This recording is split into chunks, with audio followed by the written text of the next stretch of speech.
So this, yes, this is Lewiswane. It's currently in the thorough celebration. The city is aligned with peasantry and nobility both, which is a rare sight of both of them transcending their class limitations. Eating, dancing, with their children mixing, all the people of Lewiswane are currently mingling in unity. Nowhere can music, laughter, and the clapping of hands can't be heard in equal measure. The roads are lined with decorations, the bunting alternating between the white fox bordered on a navy blue shield of Herodal to the oak laurel and blade on an ivory pennant of Lewiswane. The scene is visible right to the doors of the cathedral, where only the nobility have the right to enter on this day. For this is the day of Princess Leostar's wedding to Prince Frederick, a union that will forever unite the human continent. Inside is gold and red ribbons covering the ceilings, and on one side of the building the decorations are ivory and the other side are a navy blue. The two create a beautiful crescendo of colour. People of all ages and sizes are present, and there's a large number of presents situated on one side of the room. On the navy side, you see a tall gentleman who is arranged in the ceremonial garb of a king's emissary, with a leather hood and a red neck scarf around his neck. The hood is currently up as the privilege of the leader of such an expedition. Next to them is another in a similar garb, yet they have no hood. With silver hair and a gleam in his eye, he can be seen watching closely to be aware of any threats. The prince's bodyguard is also nearby in a ceremonial plate of silver and red, with a large peacock feather rising from the top of his helmet. Two eyes, amber eyes in fact, gleam from within, and he has a sword by his side decorated in golds and purples. A congregation of elves are also present on the navy side, all nobles, with the traditional ivory in their hair. Each has a long brown hair akin to that of tree bark. One of them, however, has a large amount of makeup applied to the face, while another has a large tribal tattoo around her left eye. Both of these are unrecognizable to anyone outside of the tribe, but stand out to your eyes. Moving to the center of the cathedral, the prince waits for his bride in an elegant military uniform, his dark hair shorter than Eton, with a raven's feather entwined behind his ear. He looks nervous and a little bit jittery. On the ivory side, two figures stand out. The head of the prominent Mages Guild, with an overly large feathered hat, his portly form is covered by a purple robe with ruby embroidery. I can't talk when I read. Forming a dragon rising up his side, his grey hair supplemented by a purple highlight. Next to him is a pale gentleman with a very similar robe, this time in jade, with wavy hair with flecks of grey in it. He wears gold-rimmed glasses that are a little bit unusual to your eye. A small fanfare sounds, and at the top of the aisle stands the princess in her traditional yellow dress, flowing and majestic with an oak leaf pin adorned on her breast. She looks very uncomfortable and more than a tad angry. Her long hair has been put up in a bun, and her lithe form is hidden under many layers of dress. A figure stands next to her, her arm linked with the princess, ready for the inevitable walk. The figure is more than a foot taller than the princess, and ceremonial armor adorned with gold leaf. It is in perfect condition, as if it had been finished by the fine hand of a loving craftsman only that morning. The breastplate, with muscles chiseled on, in order to display the power of the one wearing it, was perfectly fitted, and both pauldrons are covered in intricate designs, and a white sash hangs from the left shoulder and secured at the waist. Beneath this was a heavy belt that has leaf-shaped links, the buckle itself forming a bay leaf, which has been polished to a reflective standard. The charges, a skirt of leather strips and cloth, the cloth matching ivory at the sash, and the hem being coloured a light crimson. Why can't I talk? Upon the middle figure's head is a centurion's helm, the same colour as the rest of the armour, covering the entire face. Above this is a white crest that resides down the middle of the helmet from front to back, and two azure eyes peer out from within. 10 paces behind walks a square-jawed orc with a brown ponytail with shaved sides. The most distinguishing feature of this orc is that he has pale white skin and is also adorned in a similar armour to the figure next to the princess, yet missing the helmet, the pauldrons, and the turges. Nailed it. First time. Now, as they walk down the aisle, the orc remaining 10 paces behind, the princess starts looking around a little bit, and you can tell that she is not happy about this. You're pretty certain that she has been checked for sharp implements. And she is led along to Frederick, who takes a step back when she glares at him. And, and we all know who's going to wear trousers in this relationship.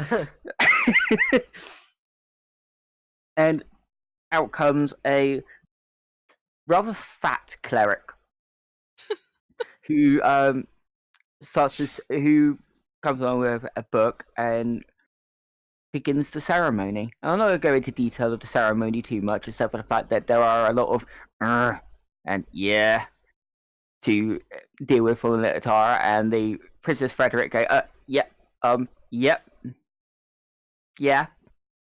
I do, yeah, don't kill me. Literally, you hear that at one point, and he just gets another glare. The figure that was linked with the princess is taken up to one side opposite Frederick's guard, and the orc is taken off to the ivory side and is again within 10 steps of the actual ceremony itself. And all seems to go well, and the ceremony closes, and tables are moved, and the feast is held in the cathedral itself, which is only happening when royalty gets married. Both sides are still their own side, with the princess and the prince in the middle, and actually unifying both sides. The prince is actually on the ivory side, and the princess is on the navy side. The idea is that they would then get to know their new family or families. And then presents begin to be handed out. And they go through traditional stuff, or like land deeds and traditional treaty stuff that isn't really that important. It's just for show. A little bit of jewelry, a new weapon for Frederick, etc. And then another small present is brought up. And those of you present can, obviously, all of you are present, can make a perception check. Okay.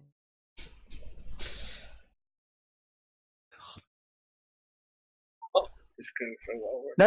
No, there's a fine. The only one who doesn't notice this is you, Jason. What's that? If you didn't have that -1, you would notice it. I know. It's rare I play a -1 character for perception. We you notice that the tag has the white fox symbol on it, and it is given to Leostara. And she opens it up, and then there's silence. And then all hell literally breaks loose as a black hand rips through it, grabs her, and rips her into it. And all of you fall unconscious. I fucking knew something was up. It's a nice day for a white My wedding. character would be screaming. This is gonna turn into red wedding. God, here we go. All sides break. And we all pass out. All of you are currently unconscious. This is to say that you have no memory of the following events until you wake up. Everything's on fire. The sky is red. You can see outside the cathedral through a gaping hole in it. And each of you has searing pain in a different location. Yours, Georgia, is on your hand under your gauntlet. Which Yours is the only one I decided. It's the one with the symbol on it. alright. Yeah, and you all wake up, and now you may reveal which ones you were in the ceremony. Oh, by the way, everyone, there's lots of corpses around you. Oh, that's just I just thought I would make this clear. Almost everyone is dead. Okay. Just a side note, everybody's dead, but To those of you that are investigating, the important people that you don't see corpses for are Frederick, the king, and the queen. They were present, although I didn't describe them because they were mingling. But those of you who know what they look like, you would know. Queen Um, Federica missing. Yeah, the queen, and obviously the princess is missing. Yeah. There's also one or two other people from the Elvish delegation and from the Navy side that are missing. Is Thomas? Is Thomas here? Thomas is dead. Is Eshim Eshamni? That's how he's. But you wake up next to him, Jason. I scream. His rib cage has exploded outwards. Ah! Is Eshami still alive? However you pronounce the name. No. Okay. So I'll just look over. Oh, fucking! Just start rubbing the bridge of my nose. So the guard that was next to the princess before is going to go rushing over to where she last was. I'm looking around for the box, and I'm just literally tearing the room apart. It's there where she was sat, and it's empty. And when you pick it up, there's nothing in there. It's like an empty box. You can still see this tag as well. So I guess I'll drop my hood down. I will, and I guess just do descriptions now. So underneath the hood, he has a cluster of slightly scruffy white hair that sits on top, a slightly tanned head, and stares around, looking around carnage around with green eyes. He looks roughly 26, 27 years old, has somewhat of a chiseled jawline, and he just has these normal ceremonial garbs on at the moment. Sort of, he looks quite uncomfortable wearing these, but you could probably tell he has to wear them. And he's just sort of like looking around, looking at the carnage, sort of brushing his hair, like his hands through his hair, and just like looking around, just like, just rubbing the bridge of his nose at the moment. The big old figure up at by the princess's chair is just going to like rip their helmet off and just kind of look around and be like, Tara! And he's like just shouting out for her, and you see this kind of elven features, blonde hair, like stark blonde, like it's almost like kind of like whoa, with a little bit of like a quiff at the front and down into a plait at the back, where there's actually a few flowers rooted into the back of the plait. Not that they know, but see the two vibrant blue eyes, and they have a scar through their lip or eyebrow, I believe. Punch up. Reference back to the salmon tea. But so yeah, they're looking very, very panicked. Yeah, it's through the right side of their lip, and they've got a few earrings in like their elven ear, like a few kind of like helix piercings kind of up the side, and they're just kind of looking around holding this box, and is going to rip off the tag. The one who screamed was next to where the mages were. Has got a pale blue skin and dark blue eyes, a shock of messy wavy white hair, gold circular rimmed glasses, and they're currently hyperventilating against the floor, wearing the jade robes.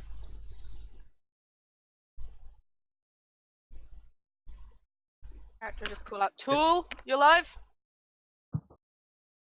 The pale orc with the brown ponytail is looking distraught and livid at the same time, and screaming, "Captain!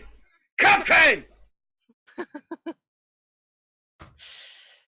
Almost as if he's reliving something he doesn't want to. The captain will go rushing over. Sorry. Why do I get the feeling this is going to be a case of me going, everybody's dead, Dave, and then we're going, what, even this person? Yes, everybody's dead, Dave. Everybody is dead, Dave. Yeah, the captain will go running over to the half-orc and kind of take their shoulders, like their hands on the shoulders, and kind of shake them and make them focus on them. Come on, come on. I'll walk over to the hyperventilating guy on the floor. Dear God. I could Go have on. done without the sound effects. Yes, you could have. I put my mouth over your. I put my hand over your Put your mouth. mouth over No, there. I put my hand over Watch your mouth. words, Alabaster. Yeah. Anyway, I put my hand over his mouth, and I was like, "My friend, I would recommend stop hyperventilating. You're not providing any assistance at all." Just starts crying. Is there anyone else alive in here? The elf with a lot of makeup over her face gets up. She has two wide hazel eyes that, when she looks at you, you can tell that she's not really actually looking at you. Almost as if she's looking past you. She stands up, brushes herself off, takes a couple steps forward, and trips over a dead body. Oh no. Ma'am, are you alright? Big kind of armored person will come over and help them up. You alright? Yes, why am I smelling fire? I don't think there was meant to be fire here. Can I... Is there a check I can do to see if she's kind of... with her eyes, if she actually can't see what's going on? You can, yeah, you can make a medicine I'm check. just gonna. If I hear that, I'm just gonna shout over. Ma'am, the apocalypse has happened. I'm afraid. Yeah, you can tell that they are misty. Um, Most likely Ma'am? she's blind. ma'am, I am Milo Riverstone, Captain of the Royal Guard. There has been something happening at the wedding. A lot of bodies and darkness that's happened here. And the princess has gone missing. We seem to be the only survivors. It seems to be a bad. While you after you say this, the sounds of screaming reach you, and at first you hear one, and then when you hear that one, you can hear them from all around at varying distances. Which direction did the first scream come from? Somewhere to the southwest. Will help the hyperventilating person from the floor up. He's crying a little bit less now. Tol's gonna- help our blind friend through the corpse valley. Tol's gonna head Thank you. head towards the first scream he heard. So, did he hear the same screams in the same direction? You did, but you have to go out the north exit, which is the entrance. And when you do, give me a second, sorry. Multitasking is never a good idea. Right. You come out, you open the doors, and you are literally your vision is returned with a hellscape. There is fire everywhere on every tier of the city. There are things flying in the sky. You can see people running about. You can see undead. You can see other monsters chasing down people. The entire city is being attacked by something. Okay. Any members of the guard running by? I can see. No. That's Right. crap. But there are corpses on the street outside. Oh god. I just wanted to attend a nice wedding, but I don't understand. Everyone's dead. My friend, it never goes well. Like you should always be prepared for stuff like this. my But I friend. never expected this. You need to back your ideas up. You need to take off those little spectacles. of This you was and the look one around. lead I had. Look confused. Wait, let's. Our priority is. And our now survival. he's dead. Well, Will you calm down? There are more people dying around. I am calm.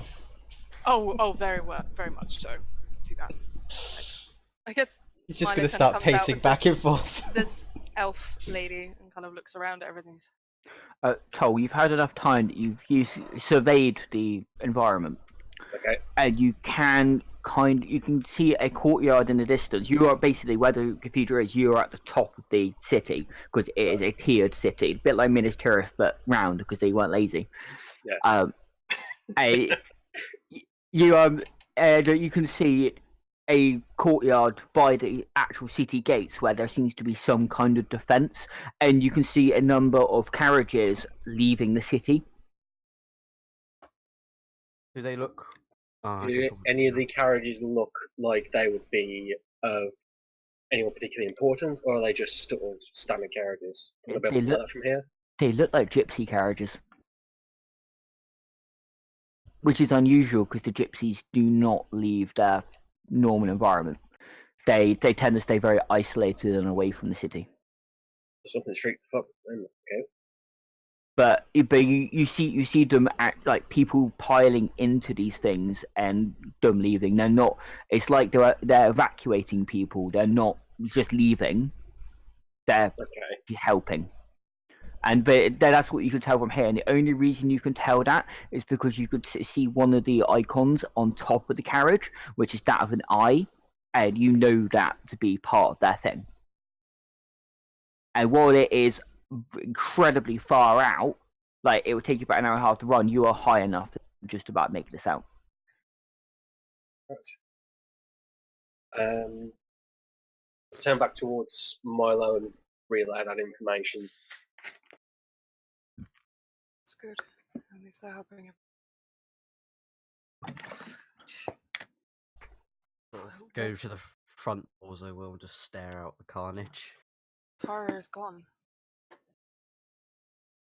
Can I scrounge around for a weapon? From where you are, the closest weapon you would find is a pitchfork. That works. Now, there are no guards that have died here that you can see, or have remained here if they have been killed, that have any weaponry. I'm gonna start walking around, just sort of under my breath, just like, oh fuck, where's that little prince boy gone? My only chance at the moment. Anyway. Yeah, his Prince Frederick's body is also missing. Yeah, exactly. So I look up to everyone like, so I'm sure you're here for a very important reason, but that reason is not valid anymore. Our main concern is the royal family and our own survival. Understand? I'm like looking around. You see Milo kind of cross their arms, like looking at you like, are you Tol- trying to order me around? Thor's doing the same.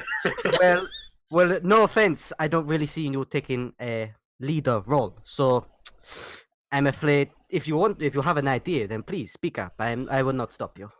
So I would prefer it if you didn't disrespect the captain in front of a member of the guard. Can I scrounge around Thomas's corpse? Wow! Is that Jason coming out now? No, it's not. Roll a medicine check. Okay. Well, whoever you are. Okay. You're all right. You start scrounging around, and you unfortunately for you, back of your mind goes, "You idiot! He had nothing on him. What are you looking for?" Hope. But you find yourself seeing if anything's missing, and there is something missing, but you can't quite put your finger on it. Right. It's very important Can he to not a put his finger on person, it but because you it's missing? can't tell what it is, huh? Sorry, the thought just went to make. Can he not put his finger on it because it's missing? Pretty much. Morgan, that's missing. It's very important. His entire lower half's gone. It's very important that his rib cage is splayed open. Yeah. Is that supposed to be that? Is that bone meant to be going through He his w- forehead? He was quite a fat gentleman, so maybe this is normal. He overate, obviously. So, yeah, Milo's gonna turn this. How tall is your character? 6'4". Oh, alright. About same, How tall are you? about same height, I guess. So both eyeing Well, each no. other. Well, there. Milo's just gonna kind of nod and go, it's alright. You are right. We need a plan. We need to figure out what's going on. We need to find the royal family. We need to And- find Tara. And She I is need to what is roll a called- d20. Okay. That's not worrying at all. Not When worry the DM about just goes, I need to roll a dice. Mhm. Anyhow, May I ask your name? Lucian de la Rosa, and I bow.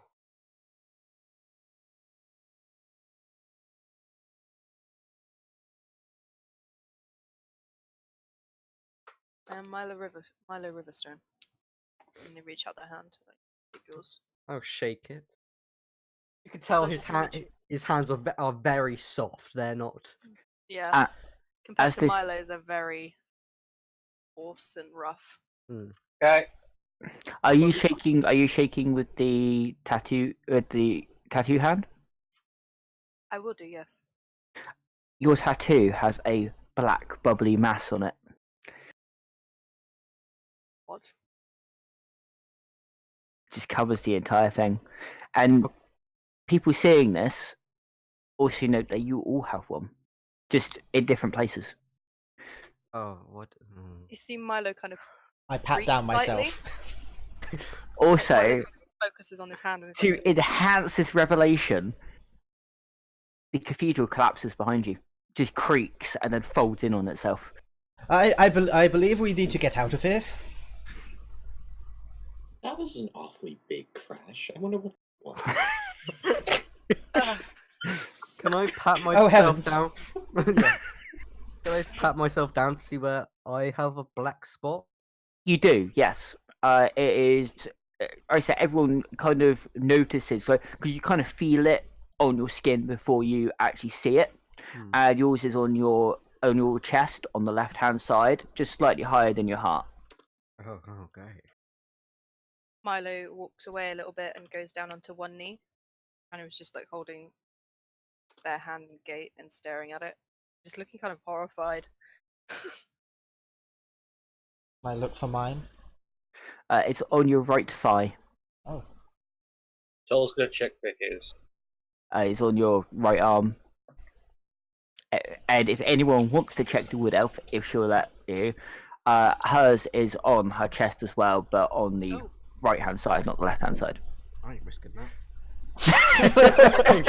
wise words. I get fucking stabbed. Milo will come back over after seeming to calm themselves down. Ma'am,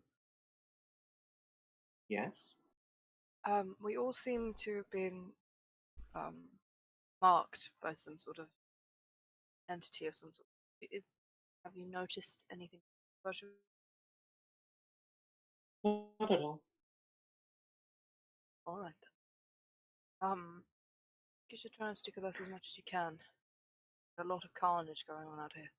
That he seems to be falling. Noted. Joel's gonna The big put crash was the her hand on his arm as she's nearsighted.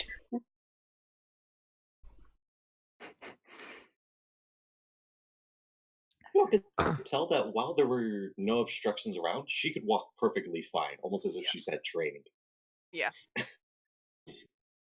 My guy's gonna head towards the entrance a bit more. I was gonna say, I think we should leave.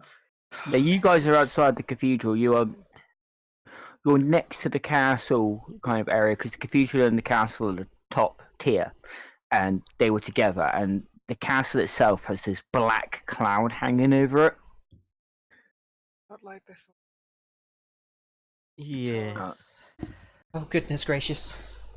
Oh, no, not so. And- It was my responsibility, and I failed her. One of I have you to find can her. roll a d20. Who's gonna do No one wants to. One of us. There. it? One of us. Right. There, 8.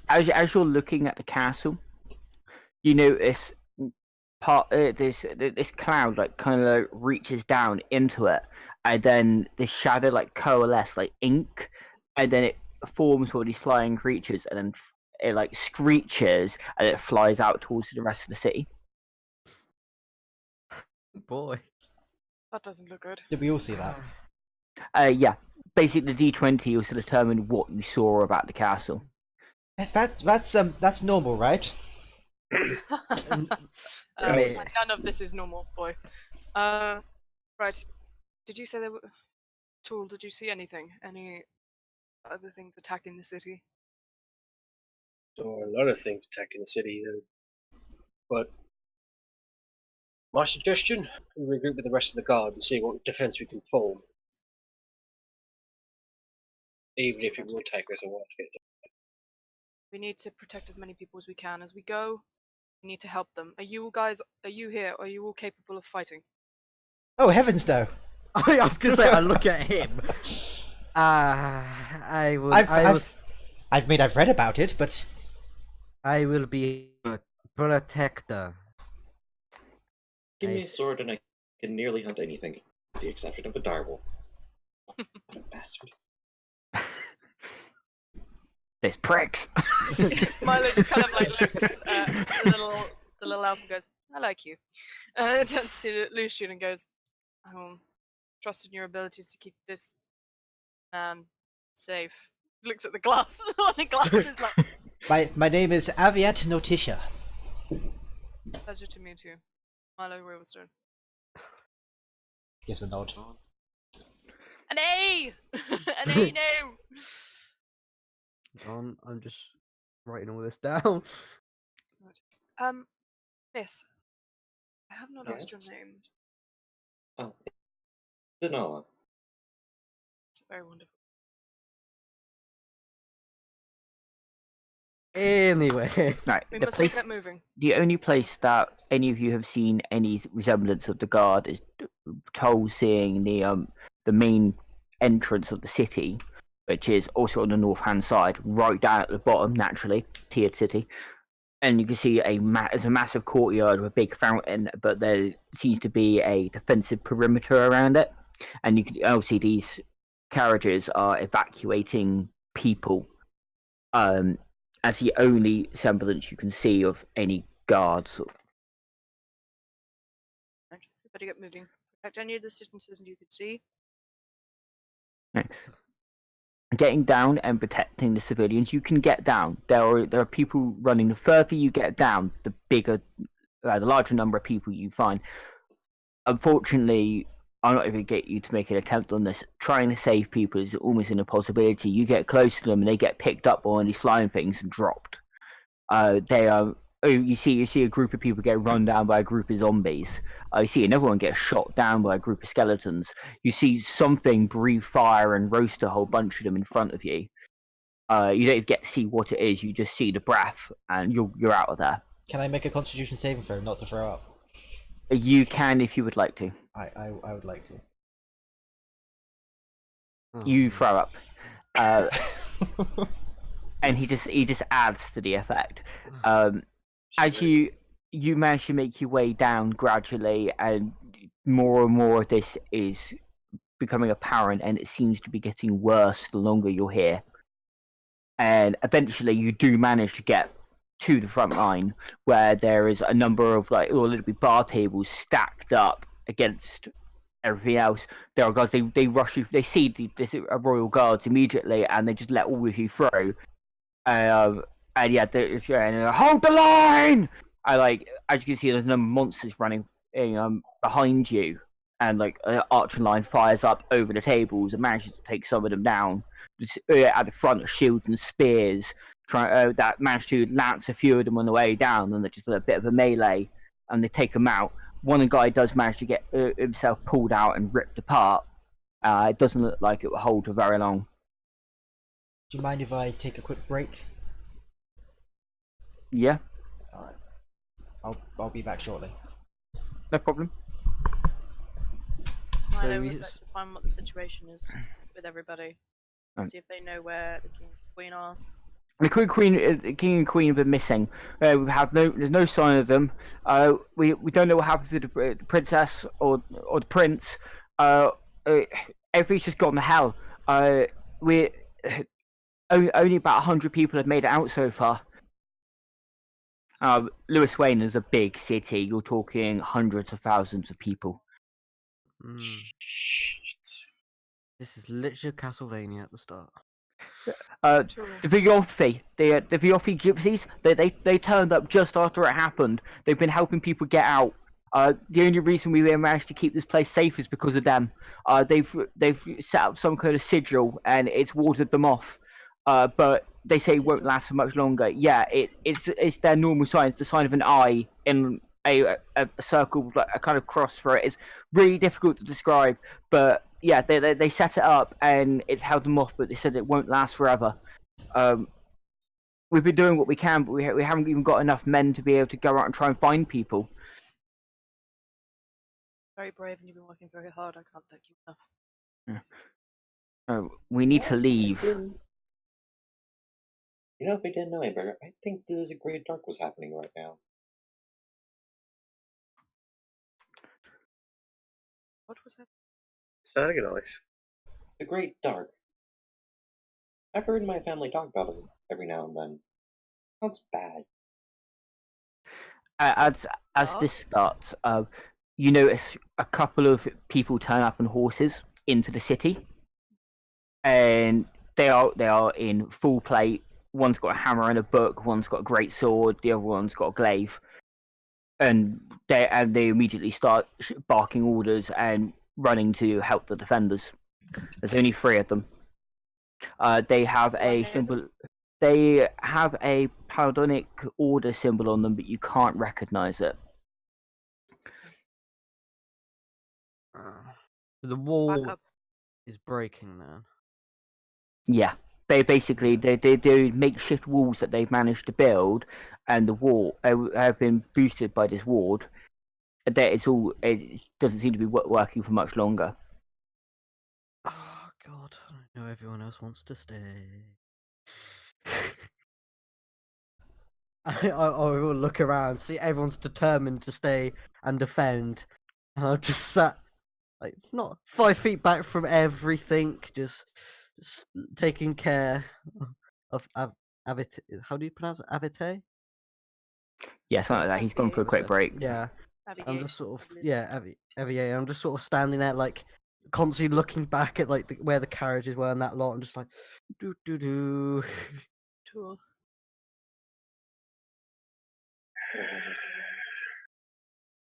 I know. We need to find the royal family. Tara is what is important. If my family aren't. Haven't. But what is a king without a kingdom? I know.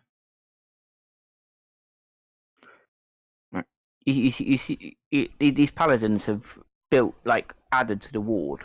You see them infusing them with additional energy, and the ward was a silver paint that you can see, and as they do whatever they do, it turns gold. And then the one with the glaive comes over and says, "I've bought you some extra time, but you need to leave. You can't protect this place anymore. And the men here have done a good job, but the city's over. You need to leave." Who Toll, are you? I am Ostrich. I'm a paladin of the Raven Queen. My friend over there is a paladin of Helm, and the other one is a paladin of Argus. You need to leave. We'll hold them here for as long as we can, so you and your men can get out.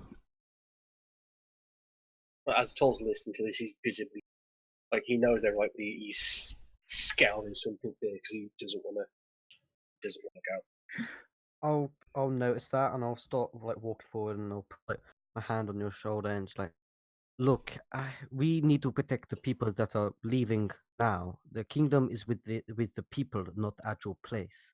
And also, need to go and see where we can, if we can find the prince, the king, queen, and all that, the royal family. We need to see if we can find them. Your friend is right. As long as you're alive, you can return. You can protect the people that made the city. If you're dead, what can you? You can't do anything.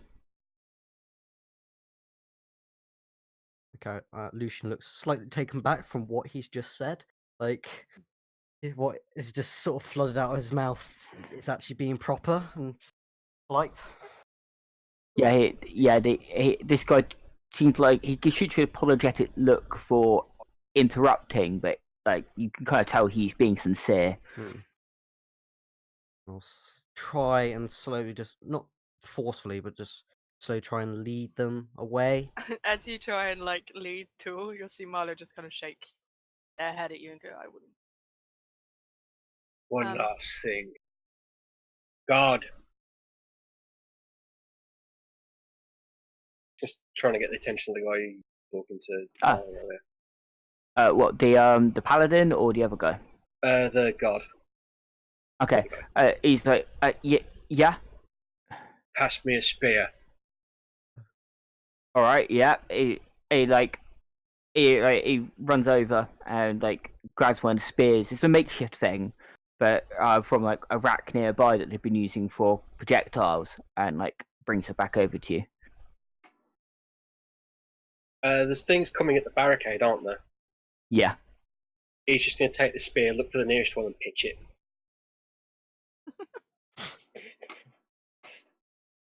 Okay. You make an attack roll. Okay.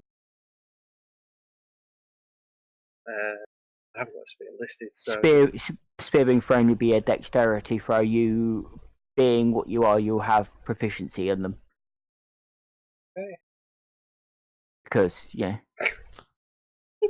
6. So your spear like flies through the wall, but it just happens to go through the enemies, as in like not through their bodies, but like through a gap between them. To comfort, is it? Or how do you pronounce? Is it Tull? Tull. Tull. I will sort of just lift one finger up and sort of appearing on my left, sort of slightly hovering above my left shoulder. It's a circular rune, and it shoots an Eldritch Blast, and I'll shoot it through into the sort of the opposite side of the crowd, like at the enemies and whatnot, trying to breach in. Okay. Oh fuck!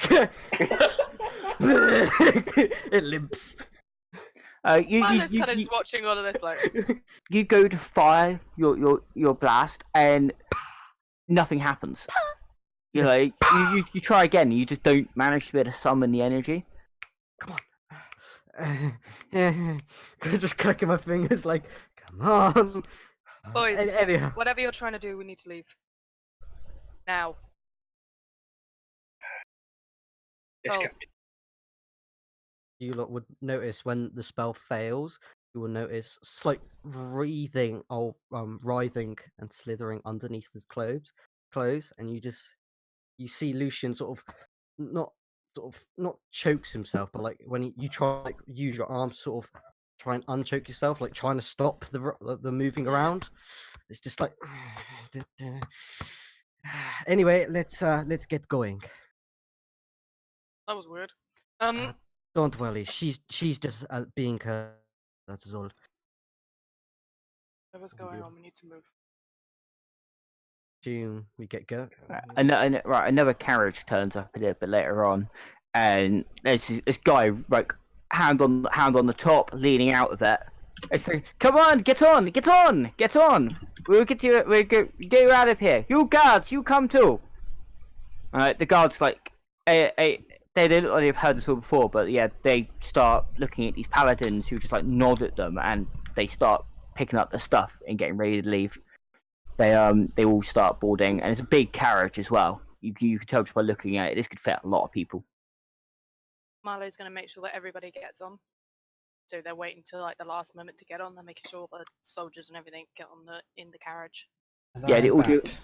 A couple of them get cut down as they break formation, but these monsters don't seem to be coming any closer than the front lines now. Still, but yeah, a couple of them do lose their lives on the way out. But yeah, they pile in. I will help our young lady into the carriage. I'll help. By the time you go to help, she's already inside the carriage. She's actually on top of the carriage. Of course. I'm gonna help. Not underestimate a woman. I'm gonna help. How do you pronounce your name, Jason? Is it Avite or Aviat? Oh, he's back. He's back. Yeah. Yay. So I will help Aviette get onto the carriage. It's a little bit difficult. He's flailing a little bit in panic. Yeah. I just kick you in. Ah! And then, Oh, as you bundle in, you notice that there's another thing inside this. There's what looks to be a very small dragon, but it's not actually a dragon. These creatures, I haven't got the name for them yet. I'm working on this, but they're more like dogs. It's about the same size as a small puppy, and like, Milo's gonna go over and be like, "Hello." do they look like... it runs over to you, Milo, and licks your helmet and pats at you a little bit. Are we all in the same carriage? Yes. So Oh you see heavens! this, What is that? like, oh, don't worry about him. He's a little cutie, really. Don't worry. Anyway, let's get out of here. And like, yeah. And like, the carriage turns, and it's being pulled by a single horse, which we were surprised about, because this is Milo's not a gonna carriage pick- for a single horse. That's a strong horse. Milo's gonna just stroke this little dragon. Be like, "Hello." Balthazar? You know, Oh, all no. my characters just become Balthazar. Pets. See, Lucian is stroking the head of a snake that sort of emerged its head from my garb, and it's this pure black head with these two green eyes. I'm just stroking at it at the moment. Its head's just looking around. Milo, look out at the city. They're leaving. Yeah, it's a sad sight. You like the sky above it is red. You can see this black cloud. You see more and more monsters coming out of the actual castle. Like you only saw one, maybe two at a time, but now there seems to be thousands of them.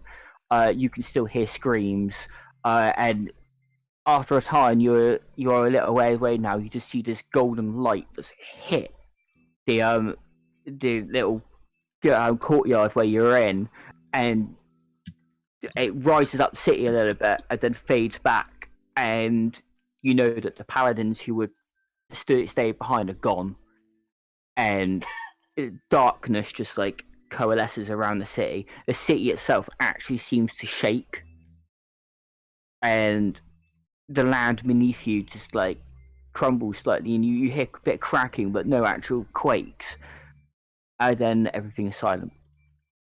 Milo's kind of like, I guess, leaning out of the carriage door because he's watching all of this. Yeah. He's gonna look at the tattoo on their hand that's covered in this black ichor and just kind of look back at the city. I promise you I'll make this right, my lady.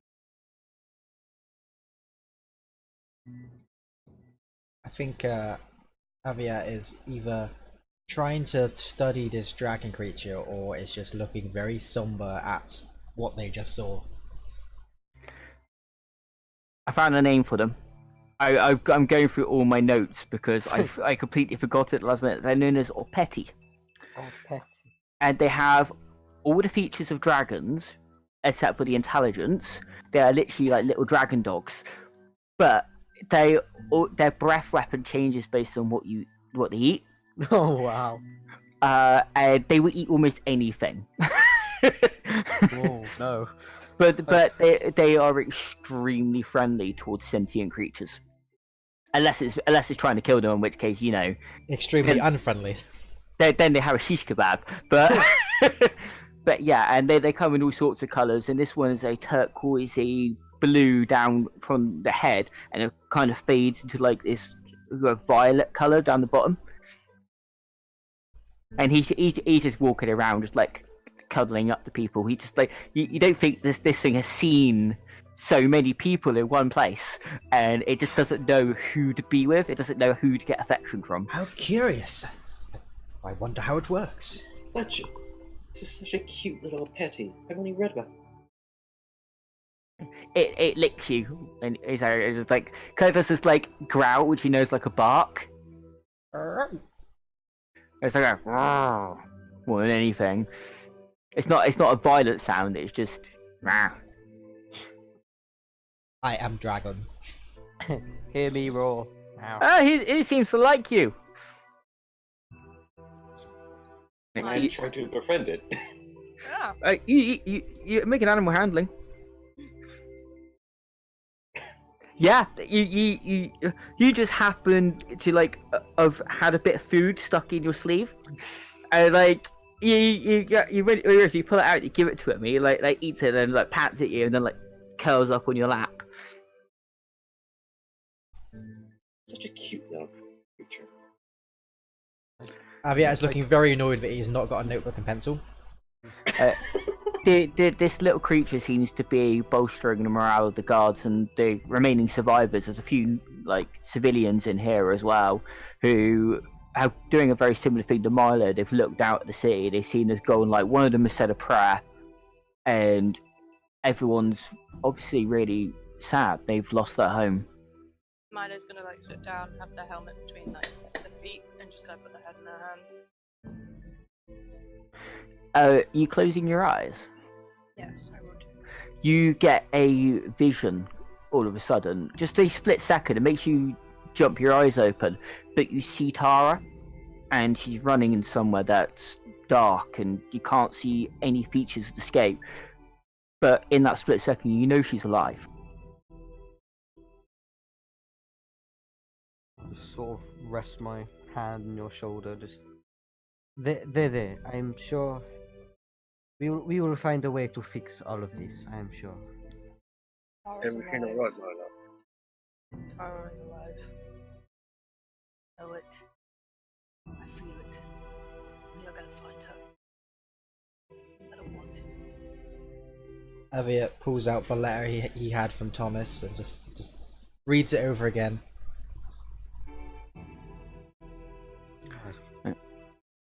Is there? So I just saw her running in what, darkness? Yeah, her dress was torn, but he did pick up one feature. She had a knife. He's just gonna you're just gonna see as he's sat there thinking, he's just gonna have a little smile and go, I knew she had a knife in somewhere. I knew it. No matter how many times we search the girl, she's always got a weapon on her. Could have stripped her completely naked, gone through everything, changed the clothes the second before things happen, and she'd still have a goddamn knife somewhere. It's just bringing a little Give me smile 1 to second. Milo's face. What is the princess's name again? Leostara. Right. But Milo always refers to her as Tara. Leostar. I just looked down, just saw like, how do you know the lady? I've guarded her for the past 2 years. Oh. So I assume you know her opinion on today's event then. Oh, yes. I just chuckle like, Cole's You gonna smirk at the question. you seem like the one that taught her to smuggle that knife in. The funny thing is, she's always had a knack for it. Always sneaking away from my eyes every now and then. Toll, you know this to be true too. The royal family are really close to the royal guards. So, like, while you're not as close as Milo is to Tara, you know Tara, but you know that like her mother finds it highly amusing, her dad finds it scary, but Tara has this habit of disappearing, but also having a knife on her almost all the time. Recently, you were chasing her through the city, and then you finally found her in a tavern with a whole bunch of strangers having fought something, and all that happened was that she got a tongue lashing because everyone's so used to her shit now, and it won't stop. Whoever won't stop her, she just gets told off. Oh no, Tara's back on her shit. Do you remember the last time she escaped us? Yeah. See, I don't know how she met that group of people. I don't know how she came across them. Weird group of people. Tiefling, a massive big guy, a guy who kept smoking a pipe and looking at me weirdly. Oh yeah.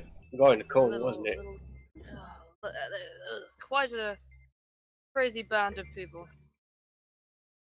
I dragged her all the way back to the castle by her ear. Sounds like quite an interesting story. One. She's a brave soul. She's Fight a for her smart people. girl. Well, I'm sure she is fine then. Whatever happens, we have to find her. Yes. If we do not find the king or the queen, Tara is in trouble. Well, So you have to find Tara. I have to find Prince Frederick then.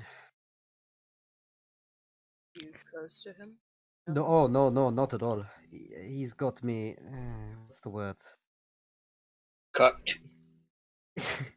He's got some things on me, and so I had to do this today, and sure everything went smoothly. And gesture behind, everything didn't go smoothly, and so I'm probably back to step one with this whole fucking plan. What about you, So Aviad? Oh, sorry. What you're doing at the wedding? He just looks up from the letter he was still reading, even though it's not very long. Oh, I received an invitation. who is this Thomas person you were on about earlier? He'll lean over to the end. He's the leader of the Mage Guild, guild, right? Yeah, Thomas was the leader of the Mages Guild of the city, and he was quite a good man. He helped in quite a lot of like the construction efforts and just the magical efforts in the city. Like the guy before him charged for it, whereas this one changed it to a instead of charging, it's a donation. So even like people just needed a tavern being like reinforced could get something and only pay a small amount for it. He was a good man, and you had obviously gone to speak to him at his invitation, and then he offered you were interested in the wedding, and he offered you his +1 because he didn't have anyone to take anyway. So he's like, well, would you like to come? Would Milo know them? Yeah, you would have worked with him on a number of things. He would like lend you pupils for like detection magic and stuff like that. So you might get like occasional apprentice come along, and he would have been the one personally vetted the apprentices and basically introduced them. He was always hands on. He very rarely delegated unless he could not be in two places at once, which is very rare for a mage of his skill. He could literally just split himself and just like deal with multiple things. He dealt with so much, and that's how he kept costs down because he did as much as he could by himself. And yeah, actually the Mages Guild prospered for it, and there were a lot more apprentices. And yeah, and you knew him as a good man who, like, you know, he would bend over backwards to help out. Tara quite liked him. She met him a couple of times. He used to bring her sweets. Like the first meeting was like when she was 6 years old, and she just looked at him, and he just like produced a chocolate bar from his sleeve, and just gave it to her, and yeah, she was in love ever since. Yeah, Milo's just gonna think of who did you come with? It's Thomas? Yes, I came with Thomas. He invited me as his +1. We Yeah, had the been Mage talking for a while, yes. Good man. Yes, he seemed that way. Toll, you would have known him as well. Would I have known anything? You probably have heard of him, But nothing. but compelling, because this is your first time in Lewiswane, you would probably not have met him. Or you might have like heard his like name, saluted him maybe when he came in, because but- you would recognize him by his finery, Hmm. but you wouldn't have spoken to him. You wouldn't know the person. You just know the stories, and some of them are pretty much what you say. You've also heard stories of him being quite the opposite. You've heard him being like a firestorm against his enemies. You heard that he's corrupt and a few bits and pieces like that. You know, like traditional rumors. You hear the Yes. good stuff and you hear the bad stuff. I was gonna say a lot of my knowledge is tavern rumors. Yeah. Probably same thing on my book about Thomas. Yeah. For you being a noble, you probably know a little bit more than Alabaster on the positive side, because he would have had dealings with the elves. The elves are a neutral faction in this war, in this world. Like they kind of like they keep to their communities, but they also see the bigger picture. They have an interest in what happens to the fates of the shorter races, as they call them, because they live shorter. And so in this case, they wanted the continent to be united. They knew something was coming, and they knew that something is still coming, but they didn't know what and when, and they wanted the entire continent to be united, so when it came, they would be prepared. And you don't know whether this is the event that they were worried about or whether that's still to come. because they don't really know what it is. They just know it's going to affect the world, and they know it's bad. And this is a union effort between the Wood Elves, the High Elves, the Dark Elves, all of them, because they normally don't like each other. They don't communicate. They're not at war, but they won't interact. But in this case, this is the only effort on which they communicate about, and it's big and it's dark, and they know so little. For a race that has lived as long as the elves, they are scared because they don't know. And you can feel it in your gut as well that there's more to come, and that this what's happened here is important. Well, we still have the noble family to find, and that should most certainly take top priority over everything. I just look at the Khan and just like, well, at least I can put that on my resume. Survived an apocalypse. Sounds pretty catchy. A lot much more to come. Yes, I have a feeling as well. You can't be serious. The elves, they never liked each other. It came down to talking one topic. They all agreed on one thing. It needed to be stopped. They're afraid of it. If this isn't it, well, all hell has yet to break loose, sadly. So you're saying this could be an act of war? In a possibility. Far beyond that of anything known to exist, really. Well, we're just gonna take it one step at a time, I think. We can't do anything much about that. Well, I don't know about all of you who you want to focus on finding, but Tara is my responsibility. I failed to protect her, and I will go find her. I do not know where I will go. Well, Obviously, find both of them. I know she's our responsibility. This isn't your fault. well, I have nowhere else to go. I've reached a dead end, so I guess I'll go anywhere. Quite frankly, I don't think even Thomas could have seen that happening to us.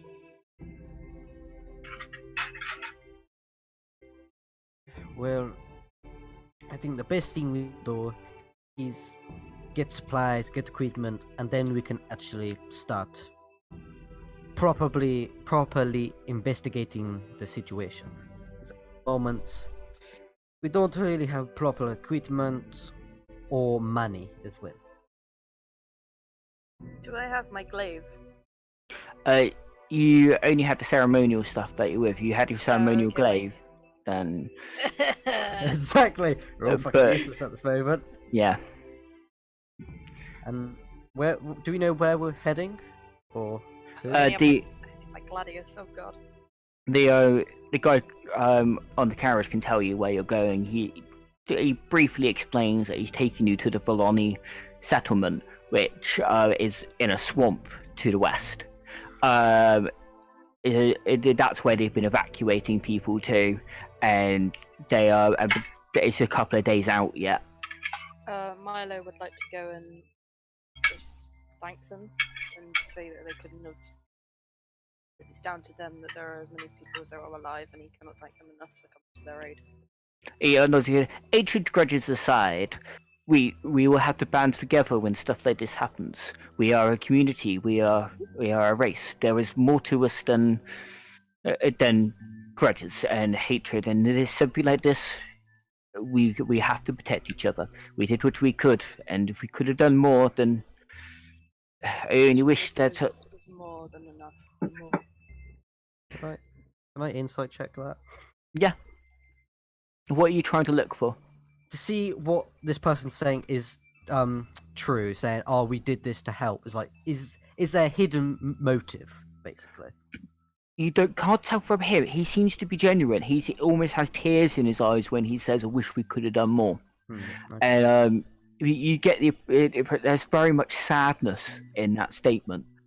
And he's the only one of them on this thing. And he's in traditional gypsy garments with like the little trinkets and like the beads and stuff like that. And his hair's like braided. It's not quite like dreadlocks, but you could see it going that way eventually. And he looks to be about 17. But he genuinely is sad that he couldn't do more. That they Milo's couldn't gonna do kind more. of pat his back and go, anyone could have asked for. You saved more lives than you realised. Yeah. And if you ever need things, He kind of like nods and like goes back to the horse. Now that you had a close up at the horse as well, you could tell that the horse is mechanical. Oh, that's fine. That's fine. It's Also, got it's got hides on it. It's kind of a patchwork hide. You can kind of hear it, and you can see the clockwork within it. But like, it's kind of got hides over it to kind of like just make it look more like a Authentic. natural horse. Yeah. You're not quite sure why that, but they've even got like the hoods that they wear for war horses to protect them from getting scared by seeing stuff. yeah. And but it's got one of those on as well. Can I Do- just say that upon coming back in, could Milo go and check the other soldiers and just kind of heal any up? Yeah. And patch them up and just be Ye- doing that. You make a medicine check, and I'll deal with that once we dealt with the next person. For equipment and clothes wise, is Yeah. that all? Is that all gone? Basically, unless you had it at the wedding, Or, you don't or have like- anything. So, clothing wise, of course, I was wearing the garb, so my clothes is back there somewhere. The clothes you described were your ceremonial clothes. They were the same. They were one and the same.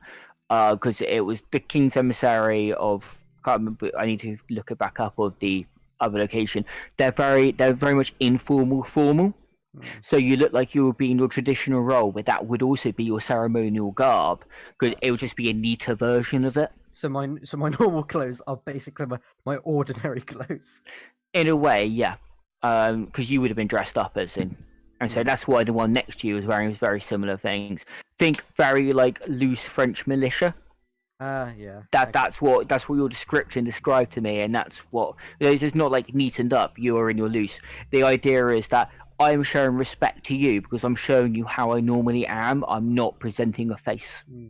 They're Go on. very much the case of like if they on the high seas, they would show all their guns to another ship as expression of this is what I have. Yeah. This is what I can do. Don't fuck with me. Yeah, no, not don't fuck with me. This is out of respect. I have nothing to hide. Yeah. So open arms, basically. So, Literally. I guess I'll describe. So he wears a deep blue jacket that has a white outlining and multiple white runic patterns scattered across the jacket. Inside the jacket are multiple pockets that house various things, ranging from nothing at the moment, and gotta ignore that part. And actually, additionally, lining inside my jacket is a flying snake called Shisha, who is at the moment just slithering around and at the moment just sort of hiding herself underneath my red scarf. And underneath the jacket is a silver waistcoat and black tunic, all with intricate designs on, and wears a basic leather belt and just normal deep brown, nearly black trousers and heavy set boots. Yeah, that's what he's wearing at the moment. Nice. Looking smart. Milo's just stuck in their armor. Ceremonial armor with a gladius. Would Toll have been able to wear his father's axe and spear? You would probably have your axe. Mostly because because of it being your father's, it's probably been ceremonied up, basically, especially if it was that important. Because, like I said, the royal family becomes your family when you're a royal guard. If it was that important to you, they would have done that just so that you could always have it by your side, obviously with your permission. So yeah, that would have been a case of yes, you would have that, but probably not the spear because you would only be able to have one weapon at the wedding. Milo would have vouched for that as well, for him to have. Yeah, well, the royal family would have done it because, like I said, they are Yeah, You know, family. they are family to you. They were close because the closer the royal guard is to you, the more likely they are to protect you. The more they want to protect you. So they were family. That's why this is such a big loss for you guys. And Tara was the closest to you, Georgia. Yeah, so You know, Toll's I gonna. wonder where Ghost is. Oh, I had a pet wolf. He wasn't with me at the party, sadly, but you know, he was nice. I wonder what he's doing right about now. You have a pet wolf? Don't you?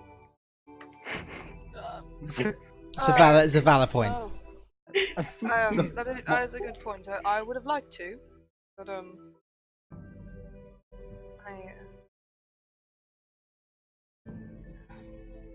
I just sort of look around. Unless. I just look at Tull and just like, so you have a pet as well then?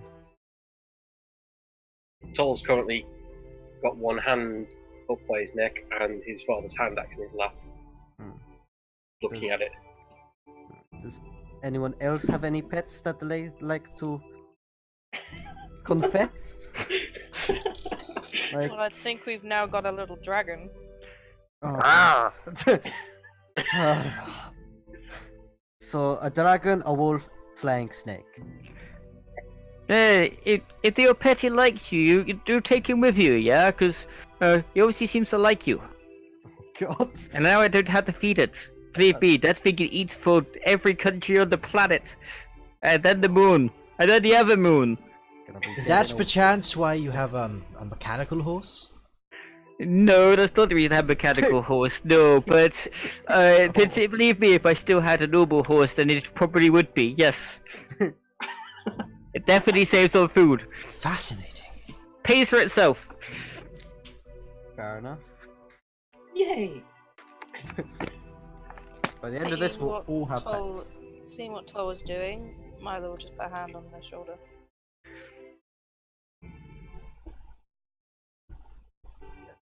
Good.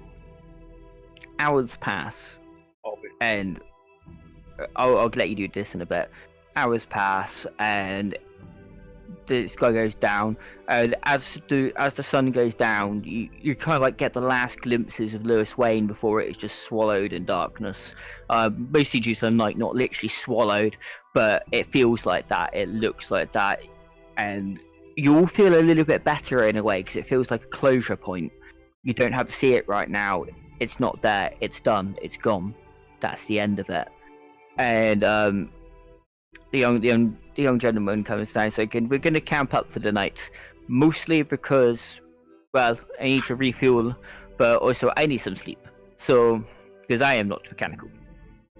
But you do not have to worry. We will be safe enough for the night. I can protect us for the night. But again, I am truly sorry. Like, looks at everyone and for what has happened here, but with enough time, you will be able to return. You may need to. Will all need to work together. And that all of you, every single one of you here, and in the other carriages, will need to band together. If you want to take back your home, you will need a plan. And every single one of you will be vital, no matter how much you have trained or how much skill you have. And we will help as much as we can. I'll just raise my hand up slightly. One question, my friend. Do you have any musical instruments by any chance? I want to try and lift the mood. What do you want? Well, He like goes over a section of the carriage and it opens it up, and you just see a full collection. oh yes, This guy's a bard. yes, high five. Yeah, a little high five. I just sort of look over like a huge smile on his face, like, how many am I allowed to borrow? Hey, in Darlin's name, you can borrow 2. Oh, ooh. Which one do I go for? I'm gonna pick up the flute and the lute. They rhyme. Exactly. Yeah, it's quite. These are very ornate as well. They've like got like, you know the sepia pattern you can put on wood. Yeah. They've got that in like swirls and little diagrams, little drawings, and they are pretty. They play well as well. It's like you remember him mentioning a swamp. This doesn't feel like would you get in a swamp. This feels like properly treated and carved and loved. Where did you get these, my friend? This is well. And we have many secrets in the swamp. Do not worry. I just Shit, sort of, dollars. I just smile and just fair enough. And for the night, I'll be just sort of playing music to try and cheer up the mood, light-hearted music and whatnot.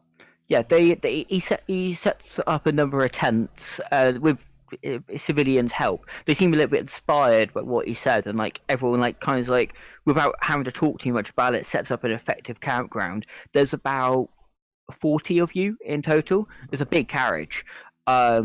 Like it's like a like what do you call it? I can't think of it off the top of my head. A bellows kind of shape, in a way, like a wedge. Oh, right. And yeah, and he's got a lot of room for people, and like they all set up the thing where he gets to he detaches the horse and like he's pouring a liquid into its mouth and stuff like. He's sort of like refueling, and like everyone else sets up this effective camp, and in about 20 minutes or so, you have a proper roaring fire and enough tents to support you all throughout the night. I'll be just playing around the fire. Is there any kind of woods or anything around, like any trees? You're in like a plainsland, but yeah, there are a couple of small trees. It's more like a savanna in a way, really.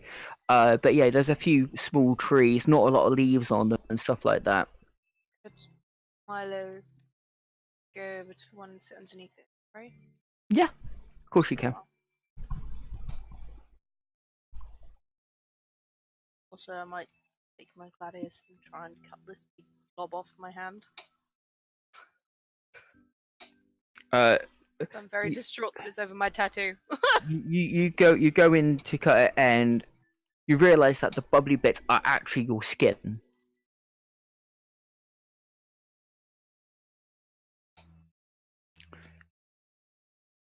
Sorry, my name.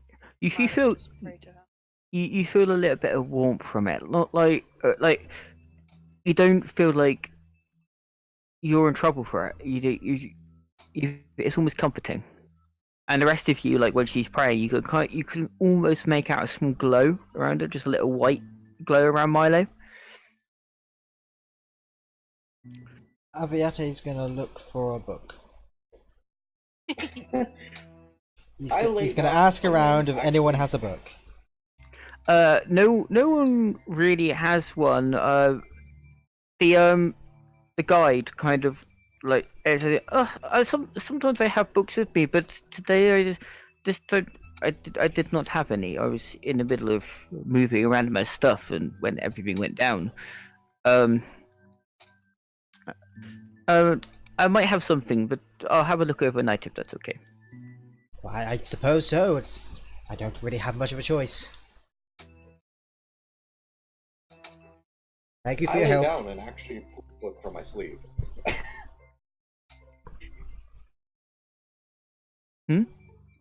I lay down and pull a book from my sleeve since it makes sense that my character would have something that her teacher would, the last final gift her teacher would have given her. Yeah, you might have a small book made out of oak leaves, for example.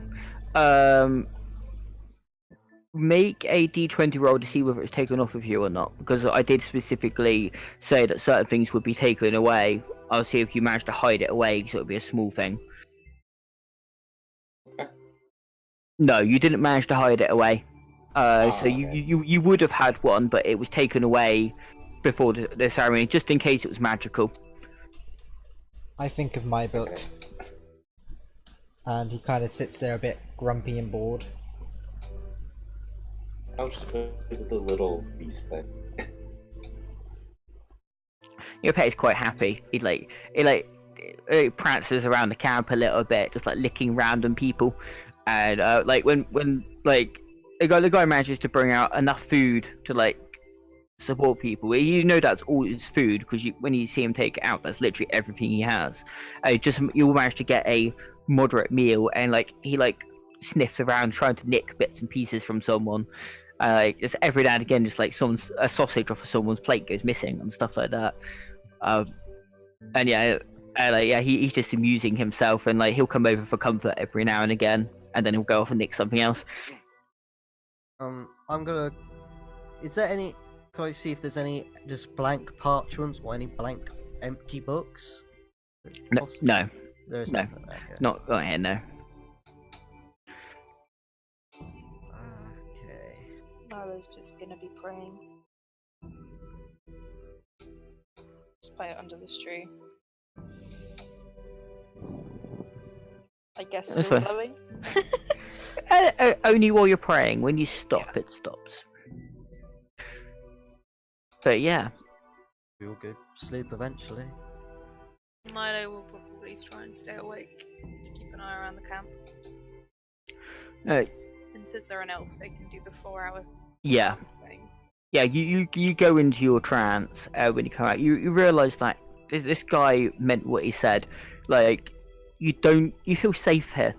Like whatever he's done to the area around your camp, you feel comfortable.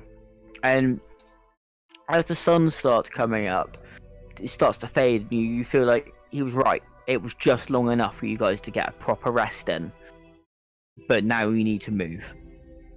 And as the sun comes up, it comes up and you can see Lewiswane in the distance, but it's just a black blob. You don't see anything. You can't see anything moving, and ironically, you don't feel anything more. You feel like that moment you had last night was just enough for you to go, "We'll be back," but for now, that's it.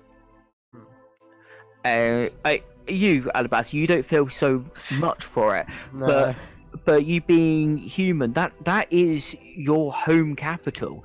That even though your home was not allied with it, it was still your race's capital. That was where you all came from, and you know that, and that hits you. You're like, if you in some part of you wants revenge, part of you doesn't care, part of you's like, but it's not my real home, but part of you deep down, that primal essence of you being human wants you to take it back. But whether you as a character acts on that or not is up to you, but that is how you are feeling. That's how it hits you. Yeah. Okay. What about me? You feel something. You're not you kind of get the same feeling, but you're not certain. You're, because of what you are. Hmm. You like, yeah, it's important. And Thomas was, because you two got on when you spoke. You were sat there and you had a laugh over dinner and talked about the things that you were both interested in excitedly. And the more compulsion you have on that point deep down is that you want to revenge him because he didn't deserve that. Right. Yeah. And to you, like, you know, you have an important task anyway, and you feel that the two might be connected still. Like, all of this was meant to happen, and while you were meant to meet him, and part of that is still important. You still have to meet him in a way. And when you get that thought in your head, and you're like, what does that mean? And that's what's in your head. But however you act on that as a character is up to you. But I'm just giving you what you the bits and pieces that are hitting you, the important bits, the bits that like you might not understand yet, like they're inner reflection. You don't understand something yet, but then it makes sense later on. Milo, you've already gone through all yours anyway. As of you, the wood elf, you've kind of done the same. You've got you know That what was you want my to do. home. That was Yeah. my home. Even though being an elf, I haven't known anything else. I couldn't see the capital to begin with. It was beautiful. But you will have this. You will have these feelings about the city. Like even those of you who had never been there until the wedding, it has touched you in a way, and it feels important. It feels precious. And those of you who lived there all your life know that there is something more to the city, as well. You know that like the city is important, but you don't know how important. You don't know why it's important. Tull, being an orc, you would have been to the orc capital as well, and that's a city made of amber, and you get the same feeling as you do from Lewiswane. It's important. It needs to exist. It's there for a reason, but it's important to you on a different level. But Lewiswane is now your home, so you've become very attached to it, very in tune with it.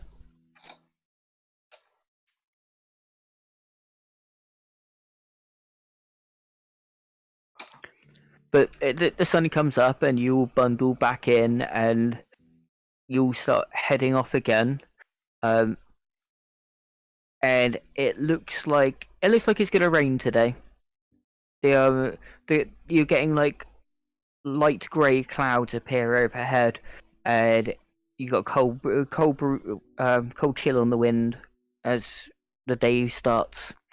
You could just taste that little bit of metallic, just before you get like a thunderstorm. This comforts me.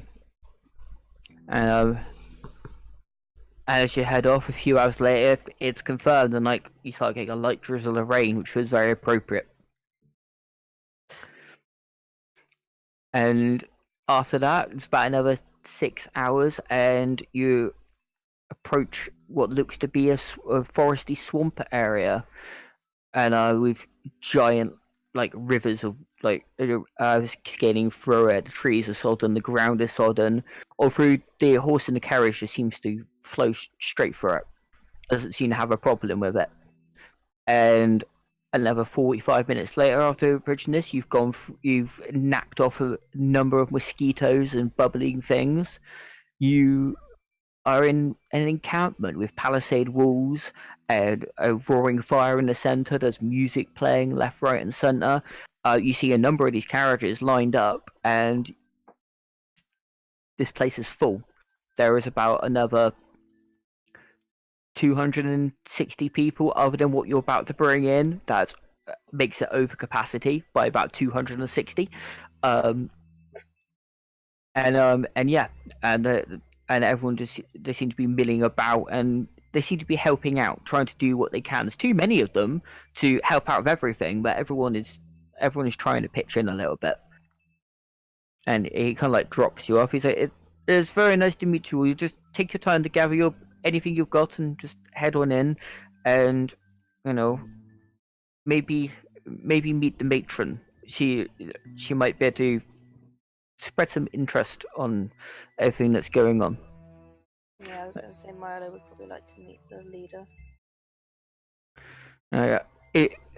You can't miss something. It's the big cabin over there, the one that's hanging over the big lake, because she likes to be fancy and dramatic. I don't know why, but that is her. Hello, darling. But that's not Darlem. Came in a tiny bit though. A little bit, yes. Alright then. As soon as I step, the ground's muddy, right? Yeah. It's It just- is very muddy. There's mosquitoes everywhere. As soon as I step out, I'm just like, ugh. God. Just lifting my feet out of the mud, just. Well, at least they weren't my clothes. Oh, goodness, you spoil sports. It's just mud. But The it's icky. Dior Petty feels at home. He's like dancing over it. He doesn't seem to be affected by the mud. There's not even any paw prints. He's just bouncing around. He loves it. Shisha will probably fly on ahead and just start like flying around, enjoying just being in a forest and not in like a city and having to hide and just flying around. Just like whatever, and I'll just continue walking. Milo's kind of a bit like golden armor and mud. Cool. Just keeps walking. Those two match, right? Yeah. I thought so. Trench foot, here I come. Only if you keep your boots on. It's true. Yeah, take your Milo's gonna boots head off. for the matron. Yeah, it takes you a little while to work out like how you cross the lake. And you realise there's actually like there's like a little bit of a ford, almost like there's just a bit where the water's low enough that you can walk across the mud as long as you don't slip. And it doesn't take you long really once you figure out the trick to walking in mud, especially in heavy armor. And you get over, and there's this, like crooked old lady like with a little pipe in a rocking chair because why not? And I just sat there smoking. Like, Um, she's got like a Native American headdress kind of thing on as well. Good day. You the matron? Yes, I am. Hello, Milo. You know my name. Oh, I know all of your names. Tol's going to shuffle behind Milo a bit. Don't you hide from me. Aviat's gonna step forward to have we met? Yes, just now, in fact. Oh, well, of course, yes. Yes, so I would say that we have met. Come in, and like she like jumps out. She's like really short. She's like 3 foot tall. She like kind of like shuffles in to pose out. Come in, come in. Hello, magic one. Yeah, don't you start with the magic me. Christ. You're the one who knows our name. How old? Yes. How old does she look? Ancient. As young as she feels. Yeah. Like Sorry, in Ice, like, what did you say? She's the one who knows our names. Yeah. she like and she like lights up a few torches. Like it was dark in here beforehand, and like she was going hand to you, Milo. Okay. How But, dare you just give me your hand? Hey, alright. Like she takes the hand with the blob on it, and she like Mhm. turns it around a little bit, and she again death curses. Yes, you guys haven't got long. Death curses. So, What? sorry, Yes. what was that? Yeah, you'll have a death curse on you. I kind of foresaw this. There's kind of a chance that it wouldn't happen, but We're going to die? yes, unless you do something about it. I don't want to die! Well, then do something about it. Like what? Shut up. I Like, love when think- you like, well, do something about it then. Maybe shut up and listen then. That is a good Yes. start. Maybe shut up and listen. I love her. Bloody hell. I love her. Like, what are we meant I'm to do about it? Yeah. I don't know something. I say that and I'm like, Maybe I'm don't sure. die. I say, I'm sure she is wise and as old as she is old. I'm sure she's wise as old as she is. No, there's only 5 of you. You need to find a willing spirit to bind to it. There's only 5 of you. I think you could share one spirit. They don't really care about fractions that much in the spectral realm. They don't like math that much. So one spirit would do. I like math. Yes, well, you're weird. Savage. I mean, how are you going to cut a spirit up into 5 different chunks? It doesn't work like that. You just use one for 5, and it's fine. Alright. Along with the rambling, what do you mean bond with a spirit? Well, it's not bonding, really. It's more binding a willing spirit into the curse, so that when the curse goes off, that spirit kind of just dissipates. What? Well, I'm sure.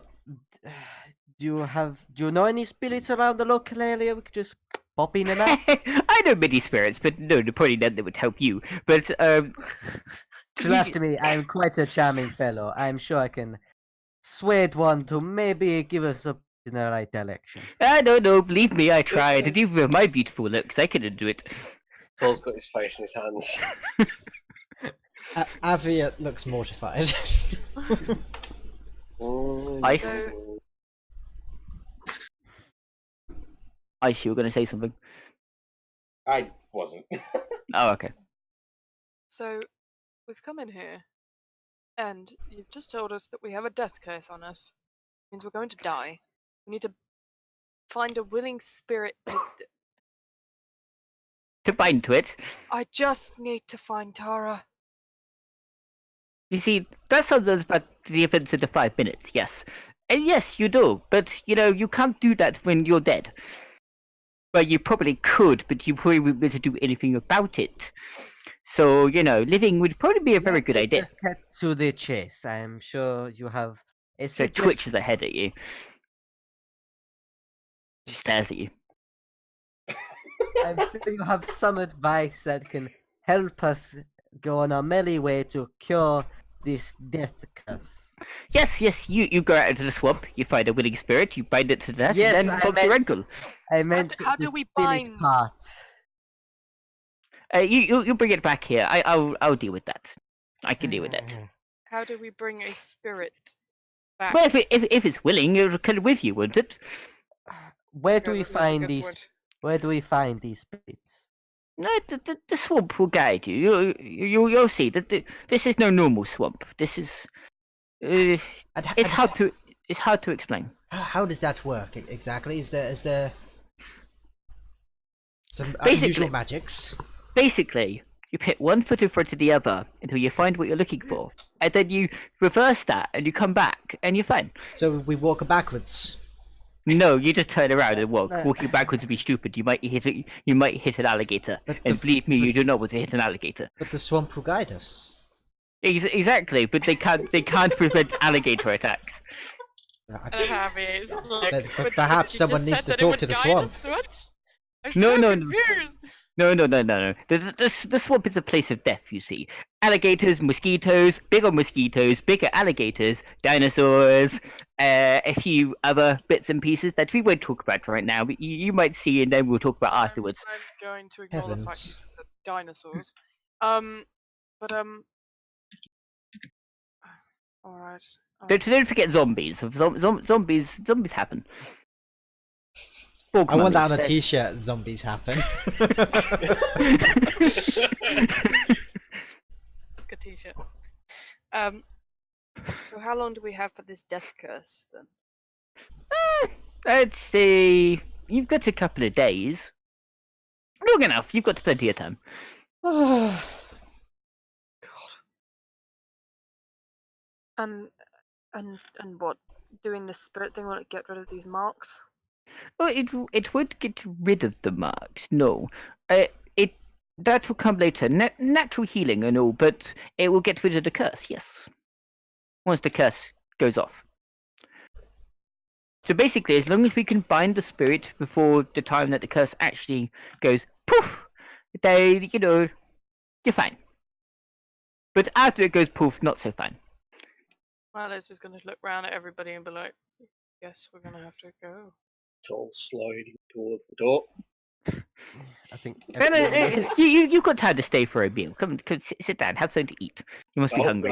No, spirits, curses, I'm out. Fuck this. I'm torn. Could you tell me more about these curses and spirits? It's all very fascinating. Yes, but if you die, it would be pointless. So off you go. Go kill yourself, and then we'll talk about it later on. But you just invited us for dinner. Yes, but then you asked me to talk about stuff. So no, off you go. You can go do it for now. He Bye. just kind of looks at the others, just like, was it something I said? Milo's just shaking his head and be like, "Come on."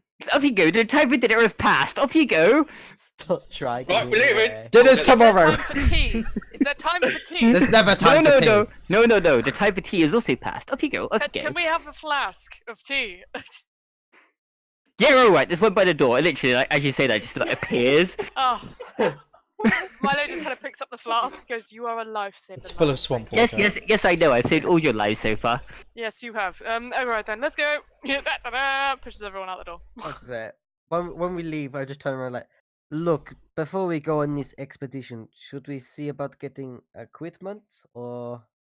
Oh yes. I guess go ask in the I encampment. thought I closed the door. How She do you hears still hear everything. us? Yeah, she can. She's She like, just pokes her head out the window. and no, goes, "I no, need she doesn't. She doesn't. You realise that she's right next to you. Stop Oh, eating! God. Oh, fucking hell!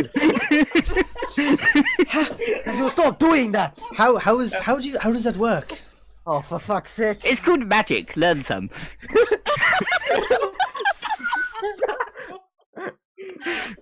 How rude. Oh god. It's called magic. Do you believe Shit. in magic? Jake, 2018. Oh god, it's called magic. Learn some bitch. That needs to be another t-shirt. Yeah. Right, well, But yes, off you merchandise go. is finished for the stream now. We've got merchandise set up. Off you go. Go ask in the village. They can deal with the equipment. I'm going to go back through my door, which is really closed to me. I don't like my door being closed. Thank you very much. Like to open, leave it open this time. Right, like you see a cat Very jump off the well. roof as well and waddle on in. Like, oh, there you are, Tinkles. Go on, let's go have dinner. But just walk away. Alright, let's just go. I guess back to the town, and we'll see about equipment. That's our best option. Is try and get some equipment from the town. Right, I am going to end early, mostly because I realise how long it's taken to get to this point, and there's a lot more to go. So if I end it here, then I can split it into 2 sessions rather than having to come up with extra content and then, have to paste onto the end. Okay. But yeah, you guys. But if we are ending early, we can do the equipment now, and we can have a normal conversation about that and our characters. So the actual game part of it is kind of ended here, except for getting equipment, basically. Alright, well, I guess we should thank some people for watching. Yeah. Oh, Thank you. anyone who watches, thank you very much. So, I hope you return after my stupid voices and my lack of ability to read or talk or do anything of a general nature. Dude, you were monologuing. It's hard to articulate a monologue in one long string. It is. Yeah. Anyway, I find words difficult anyway, innit? goodbye. Bye. Bye.